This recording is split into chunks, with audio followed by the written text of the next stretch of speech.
1 ביצה, 2 כפות סוכר, חצי כוס חלב חם, כף שמרים, מעט תמצית וניל, קורט מלח, 2 כוסות קמח ו50 גרם חמאה שחתכתי לקוביות.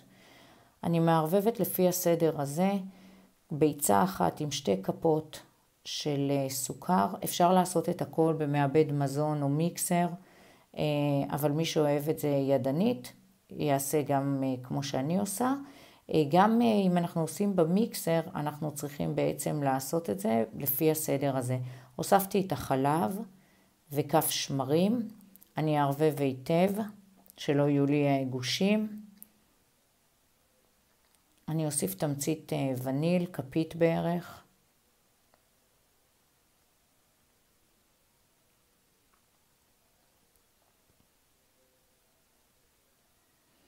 כוס אחת של קמח מתוך השניים שיש לנו. שוב, הערבוב הוא כדי שלא יהיו גושים, אז אני עושה את הכוס הראשונה. וכשאני אוסיף את השנייה, אני אוסיף אותה יחד עם החמאה, אבל אז אני אתחיל ללוש את זה לבצק אחיד. שוב, אפשר, כמו שאמרתי, אפשר לעשות את זה במיקסר או מעבד מזון, סתם שריטה כנראה שלי. מעט מלח. ומתחילה ללוש את זה לבצק אחיד.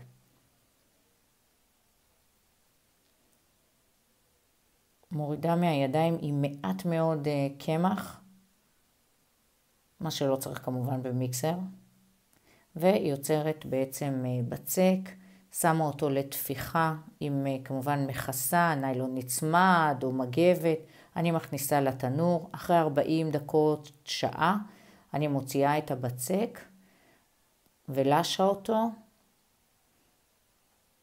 מרדדת עוד מעט, אני ארדד אותו לעובי של בערך 2-2.5 סנטימטר, לא צריך יותר מזה, כי הוא מאוד תופח, ואנחנו עושים הרי מיני של סופגניות, כל סופגניה תהיה 22 קלוריות, המילוי זה תלוי בכם, אם תוסיפו מעט שוקולד נוטלה למעלה או מעט ריבה למעלה, יהיה הבדל בקלוריות. נוטלה יביא את הסופגניה הזאת ל-50 קלוריות ליחידה, ריבה תביא את זה ל-40-30 קלוריות ליחידה. אני קורצת עיגולים, כשבעצם הכוס שלי זה כוס של התה ממרוקו, הקטנים קטנים, כי גם זה תופח, ואנחנו רוצים מיני, יצאו לי כ-45 יחידות. הבצק שנשאר, אני לא זורקת אותו, אני יוצרת ממנו בעצם כדורים נוספים.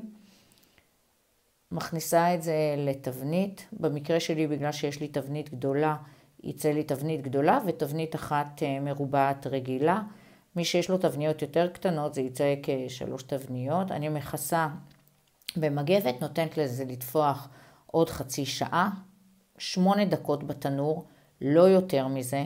ואז שמה את הממרח למעלה, או ממרחית שוקולד לבן, או נוטלה, או שאני מזריקה ריבה בפנים, או ריבה על. מכיוון שזה קטן, זה לא צריך הרבה. אפשר גם סתם לשים סוכר וקינמון מעל. זהו, סופגניות של 22 קלוריות, קצת ריבה או ממרח על, פצצה. תחשבו שאני יכולה לאכול 10 כאלה, ולא להגיע בכלל למחיר של סופגניה אחת שהיא 500 קלוריות. אז בתיאבון.